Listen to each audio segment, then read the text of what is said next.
Hello and thank you for joining us on this Monday afternoon. I'm Hayden Balgavy and here are a few of the top stories we are following now at noon. There were several different homicide incidents over the weekend. We will tell you what we're learning about these crime scenes. Plus, Queen Elizabeth being laid to rest today. We'll take a look at the procession as the UK says goodbye. And Hispanic Heritage Month started last week. Later, how one local group is helping bridge the language divide in education. But first, meteorologist Nathan Scott is with us on this hot July. I'm sorry. It's September. You're telling me it's September and it's this hot outside? I know, right? It is melting Monday out there in central Arkansas. Temperatures off to the races. It's only noon, and look at these numbers. 93 in the capital city, 93 in Searcy, 91 in Arkadelphia. The daytime heating leading to some puffy cumulus clouds bubbling up. It's humid out there. Dew points are near 70 degrees, so it is very tropical air in place, and therefore it feels like 98 in Little Rock. It feels like 96 in Hot Springs, feels like 99 in Arkadelphia. There's a little bit of a wind that helps out somewhat, but highs today well above average for this time of year. Temperatures soaring into the mid to upper 90s, but guess what? We're talking about 100-degree heat for your Tuesday, for your Wednesday. There is a cold front that will be arriving here getting into Thursday, which is the first day of fall. I'll let you know how cool it's going to get behind that front and how much lower the humidity will be coming up. All right, Nathan, thank you. Let's get to Thursday. Well, today it is out with the old as crews will begin tearing down the old Interstate 30 Arkansas River Bridge now that all the cars are on the new bridge. Now, RDOT is warning the demolition will be loud for those around downtown Little Rock and North Little Rock. The removal of the old bridge will happen in 4 phases. Now, the first is to gradually remove the existing concrete roadway so there isn't going to be an implosion all at once. Now, crews will actually be building another new bridge at the same time they demolish the old one. Now, the new bridge should open in about 18 to 24 months. When completed, the entire I-30 River Bridge will have a total of 12 lanes. Meanwhile, Central Arkansas Water is warning some customers that they may see discolored water during the bridge demolition. Now, the old 24-inch water main on the old I-30 bridge is being shut down and switched to a new water transmission line on the new bridge across the river. Now, because of the shutdown, it may increase water velocity. Our Central Arkansas Water says the water is safe to use and running the faucet for a few minutes tends to clear it up, though you may want to check for brownish water before washing clothes.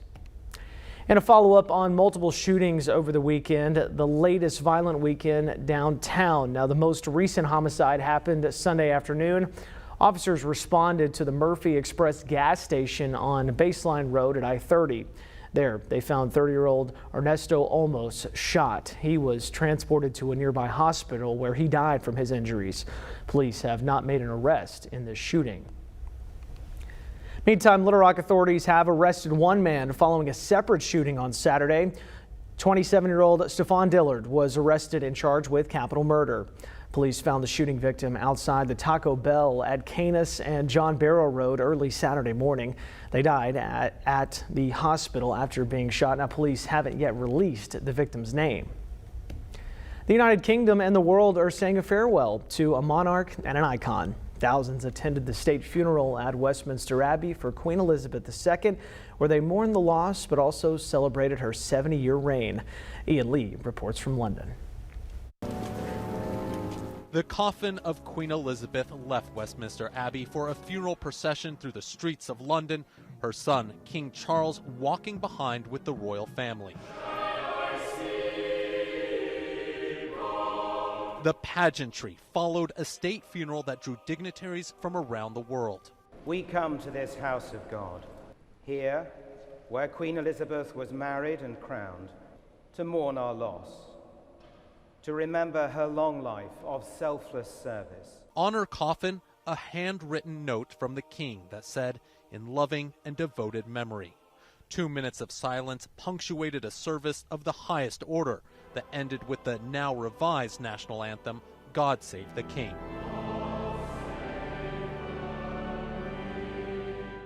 This is the first funeral for a reigning monarch to be held at Westminster Abbey since King George II in 1760. 9-year-old Prince George, second in line to the throne, and his younger sister, Princess Charlotte, attended the service with their parents.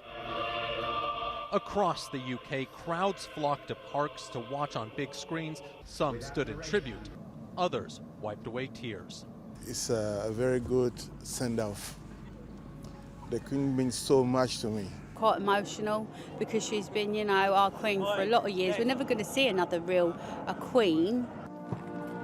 The hearse drove the Queen's coffin to Windsor Castle for another service before her private burial at St. George's Chapel next to her late husband, Prince Philip. Ian Lee, CBS News, London. Also, the newest season of 60 Minutes began yesterday with an interview with President Joe Biden. Now, Biden focused on issues in foreign policy and relations with China. Now, the official policy is that the U.S. recognizes Taiwan as a part of China, but remains silent on whether the U.S. military would defend the democratic government there. There's a one China policy, and Taiwan makes their own judgments about their independence. We are not moving, we're not encouraging their being independent. That's their decision. But would U.S. forces defend the island? Yes, if in fact there was an unprecedented attack. Now, the White House later said that the policy is the same, but China still came out against the comments from the interview. And while a rematch between Donald Trump and Joe Biden remains a strong possibility, the president refused to say if he would run again in 2024. It is estimated that 1 in 5 adults who have had COVID-19 suffer from long COVID months, even years after being infected. Now, researchers in New Jersey are testing a treatment that could help those suffering with the often debilitating symptoms. Now, as scientists work to better understand long COVID, treatment usually focuses on relieving symptoms. A new study at Hackensack University Medical Center is testing whether omega-3 supplements can help. Because we know COVID is an inflammatory process, could fish oil supplements minimize the inflammation, which in turn is possibly causing these long-term symptoms? The omega-3 supplement is a specific formulation that's different from products purchased over the counter. Previous studies in Europe and Israel reported some positive results on omega-3s.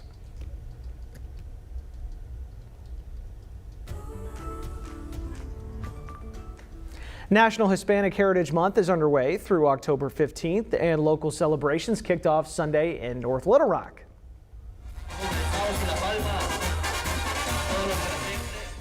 Seis Puentes Hispanic Outreach hosted their second art and food festival at Argenta Plaza. The one-day event included live music, community resources, and dance performances from members of the Central Arkansas Latinx community. Now, Hispanic Heritage Month is a time to highlight the cultural contributions and achievements of Hispanic Americans. Julissa Garza joins us with how a group of Central Arkansas moms are working to close Spanish language barriers in education. Mamás Unidas Little Rock for Education is a nonprofit organization that is making sure students that come from Spanish-speaking households have the resources and information they need to help them succeed. I spent time with the founding members to see their progress. Meet Micah Alvarez. She's the president of Mamás Unidas Little Rock for Education. Mamás Unidas is an organization dedicated to inform families how their children can prepare to go to college.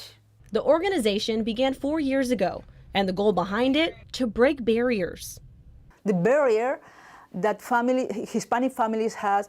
Barriers that Alvarez experienced firsthand. When my son was a high school student, I was lost about how he can go to college. Alvarez found other moms experiencing the same thing. Together, they began to make a difference for their students. There is information that how the students can apply for scholarships. There is information how students can apply to college. Unlike other members, Sandra Carmona Job isn't a mom, but she knows firsthand how students feel. I was a first generation, low income. At that time I was with DACA, so everything, when you think about barriers, I had those. Through this organization, she's able to help students who share her experience. They come back and say, thanks to you, I was able to get a full ride, or thanks to you, I got this scholarship or was accepted. Mamás Unidas hosts regular workshops to help families feel seen.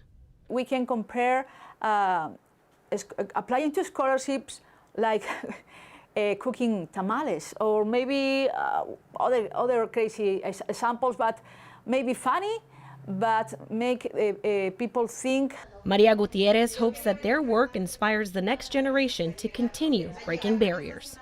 Queremos que nuestros hijos también aprendan y también quieran hacer lo mismo que nosotros hacemos con otros.